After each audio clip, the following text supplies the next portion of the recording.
तो पढ़ तो गए हैं, लेकिन संगठन हमारा मजबूत नहीं है।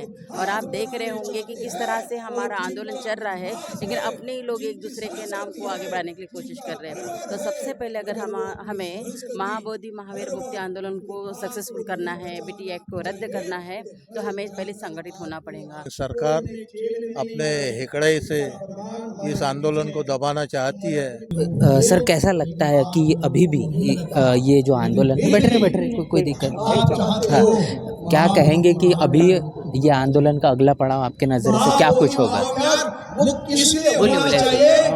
हम देख रहे हैं कि सरकार कोई संज्ञान नहीं लेने के कारण हमारी जो आत्मबल है, हमारी जो आकांक्षा है, ये अभी एक सीमा पार कर चुकी है। हम लोग बुद्ध के हैं, बुद्धिज्म में हम फॉलो करते हैं, हम बड़े शांत प्रिय लोग हैं, लेकिन बुद्ध ने ऐसा नहीं कहा है कि शांत प्रिय होने के बावजूद आप सब सहते रहो। एक वक्त ऐसा आता है जब सहन शक्ति समाप्त हो जाती है, तो आदमी के अंदर के जो भावनाएं हैं, अंदर का जो एक विद्रोह है, वो अपने आप बाहर चले आता है।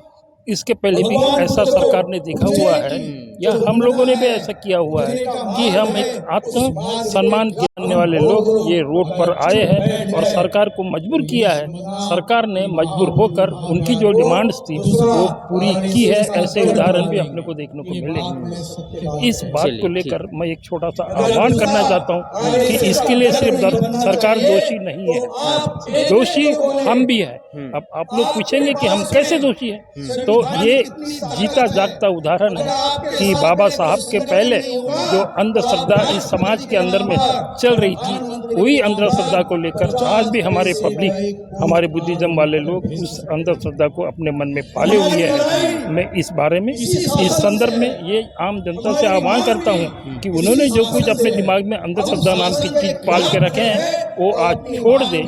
बाबा साहब ने जो तुमको धर्म दिया हुआ है, पंचशील दिया हुआ है, आर्य सत्य दिया हुआ है, अष्टांगिक मार्ग दिया हुआ है, इसका पालन करें और ये आंदोलन बहुत जल्दी सक्सेस होगा, बहुत जल्दी सक्सेस होगा। ऐसी आत्मविश्वास पैदा करके इसके पीछे भीड़ रहे, आप बहुत जल्दी सक्सेस हो जाएंगे। इसके लिए सभी को मेरी शुभकामनाएं। तो लगातार लोगों से बातचीत करने का सिलसिला जारी है और हम जानने समझने की यही कोशिश कर रहे हैं कि आखिर इस आंदोलन को लेकर वो क्या कुछ कहना चाहते हैं, क्या कुछ उनके मन मस्तिष्क में चल रहा है। सर क्या नाम है सर? मेरा नाम नरेंद्र गजबी है। यही से है, नागपुर से? हाँ, नागपुर से। क्या कहेंगे, इस आंदोलन को 100 दिन बीत चुके हैं, अभी भी बौद्धों की विरासत उन्हें नहीं मिल पा रही है, सरकार आपकी बात नहीं सुन रही है? अभी ये आंदोलन शुरुआत हुआ है, 110 दिन हो रहे हैं। इस आंदोलन की रूपरेखा जो लामा जी ने रखी है वो सही दिशा है और सही दिशा से आंदोलन चल रहा है, लेकिन सरकार अपने हिकड़े से इस आंदोलन को दबाना चाहती है और पब्लिक जो है लामा के पीछे है। आम बौद्ध जनता जो है लामा के पीछे है और आंदोलन को सफल बनाने के लिए हर बौद्ध कार्यकर्ता, बौद्ध जनता उनके साथ है। शुक्रिया। तो फिर बातचीत हम करेंगे, काफ़ी सारे लोग यहाँ पर हैं कि आखिर वो क्या सोच रहे हैं। यहाँ पर जानने की कोशिश ये कर रहे हैं कि किस तरीके से आंदोलन जारी है। मेरे पीछे देख सकते हैं कि भाषण है और भाषण से इस बात को समझाने की कोशिश की जा रही है कि महाबोधि महावीर जो है ये बौद्धों की विरासत है, उन्हें मिलना चाहिए। जी सर, क्या नाम है सर? आप बोलिए, आप बोलिए। क्या नाम है? डॉक्टर सुजाता गौरखेड़े। क्या कहेंगे, 100 दिन बीत चुके हैं, आंदोलन अभी भी शुरू है और बौद्धों की विरासत नहीं मिल पा रही है उन्हें? हाँ, इसके लिए तो मैं ये कहूँगी कि सबसे पहले हमें यूनिटी होनी चाहिए। बाबा साहब ने जो कहा था कि सीखो और संघर्ष करो। हम लोग तो पढ़ तो गए हैं, लेकिन संगठन हमारा मजबूत नहीं है। और आप देख रहे होंगे कि किस तरह से हमारा आंदोलन चल रहा है, लेकिन अपने ही लोग एक दूसरे के नाम को आगे बढ़ाने के लिए कोशिश कर रहे हैं। तो सबसे पहले अगर हमें महाबोधि महावीर मुक्ति आंदोलन को सक्सेसफुल करना है, बीटी एक्ट को रद्द करना है, तो हमें पहले संगठित होना पड़ेगा। कितने भी अगर एक परिवार है, एक परिवार में झगड़े होते हैं, वैसे हम बौद्ध लोग एक है, भले ही संगठन अलग है। तो जैसे एक परिवार में झगड़े होते हैं फिर भी हम एक परिवार के कहलाते हैं, वैसे ही हमें अलग अलग संगठनों को एक होना चाहिए और हम आवाज़ उठानी चाहिए। तो अगर ऐसा होता है तो किसी की मजाल नहीं है कि हमें रोक सके। ये ब्राह्मणवाद मनुवादी लोग है ही कितने, 3% मनुवादी लोगों को हम रोक नहीं सकते क्या? लेकिन कमजोरी हमारी है जिसको दूर करना हमारा फर्ज है, तो हमें इसको आगे बढ़ाना चाहिए। वहाँ पर जो राज्यपाल है वो कह रहे हैं कि वो बौद्धों की विरासत नहीं है, महाबोधि महाविहार नहीं, शिवालय है। ये शायद उनकी पढ़ाई कम है। तो 2002 में आप देखेंगे यूनेस्को के द्वारा ये डिक्लेयर हो गया कि बुद्ध गया, ये जो बुद्ध गया है वो हेरिटेज कहलाया है, जो हमें यूनेस्को ने दिया है, यूनो के द्वारा डिक्लेयर किया गया है। तो फिर राज्यपाल को ये पता होना चाहिए कि अगर यूनेस्को हमें डिक्लेयर कर रहा है तो ये कैसे बोल सकते हैं, ये तो पूरी गलत बात है।